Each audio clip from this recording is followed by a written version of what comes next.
ಎಲ್ಲರಿಗೂ ನಮಸ್ಕಾರಗಳು. ನನ್ನ ಚಾನಲ್ ನೋಡಿ ಪ್ರೋತ್ಸಾಹಿಸುತ್ತಿರುವ ಎಲ್ಲರಿಗೂ ಧನ್ಯವಾದಗಳು.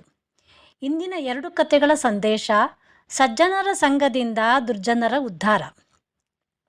ಆನಂದನು ಗೌತಮ ಬುದ್ಧರ ಆತ್ಮೀಯ ಹಾಗೂ ಪ್ರಿಯ ಶಿಷ್ಯನಾಗಿದ್ದನು.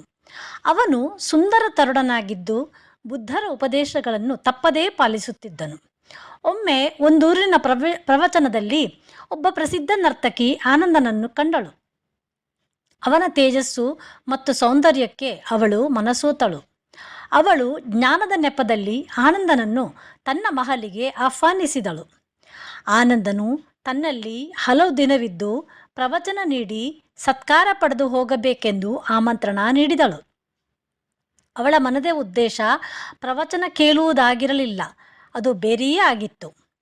ಆನಂದನು ಬುದ್ಧರಿಗೆ ಈ ವಿಷಯ ತಿಳಿಸಿದಾಗ ಅವರು ಅವಳಲ್ಲಿಗೆ ಹೋಗಲು ಅನುಮತಿಸಿದರು. ಬೇರೆ ಶಿಷ್ಯಂದಿರು, ಗುರುಗಳೇ, ಆ ನರ್ತಕಿಗೆ ಉತ್ತಮ ಸಂಸ್ಕಾರವಿಲ್ಲ, ಅವಳ ಗುಣನಡತೆ ಸರಿಯಿಲ್ಲ, ಹೇಗೆ ಆನಂದನನ್ನು ಅಲ್ಲಿಗೆ ಕಳಿಸುವಿರಿ ಎಂದಾಗ ಬುದ್ಧರು ಯಾವುದೇ ಪ್ರತಿಕ್ರಿಯೆ ನೀಡಲಿಲ್ಲ. ಆನಂದನು ನರ್ತಕಿಯ ಮಹಲಿಗೆ ಹೋದನು. ಹಲವು ದಿನಗಳ ಬಳಿಕ ಆನಂದನು ಆಶ್ರಮಕ್ಕೆ ಬಂದನು. ಅವನ ಹಿಂದೆಯೇ ನರ್ತಕಿ ಕೂಡ ಬಂದಳು.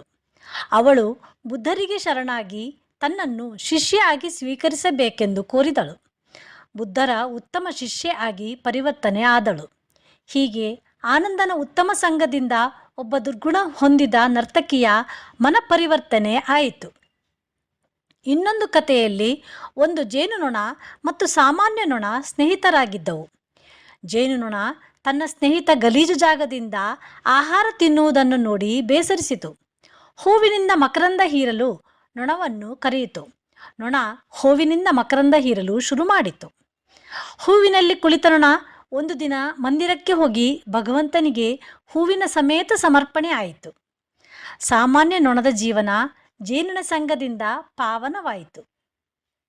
ಸ್ನೇಹಿತರೆ, ಜೀವನದಲ್ಲಿ ಸಂಘದ ಪ್ರಭಾವ ನಮ್ಮ ಮೇಲೆ ಬಹಳಷ್ಟು ಆಗುತ್ತದೆ. ನಾವು ಹೇಗೆ ಎಂದು ನಮ್ಮ ಸಂಘದಿಂದ ತಿಳಿಯುತ್ತದೆ.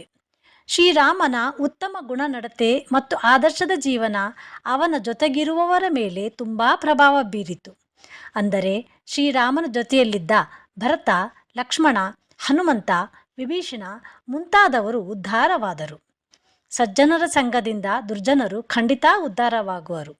ಈ ಚಿಕ್ಕ ಕಥೆಗಳು ಮತ್ತು ಸಂದೇಶ ನಿಮಗೆ ಹಿಡಿಸಿದರೆ ದಯಮಾಡಿ ಇತರರಲ್ಲಿ ಹಂಚಿಕೊಳ್ಳಿ. ಧನ್ಯವಾದಗಳು.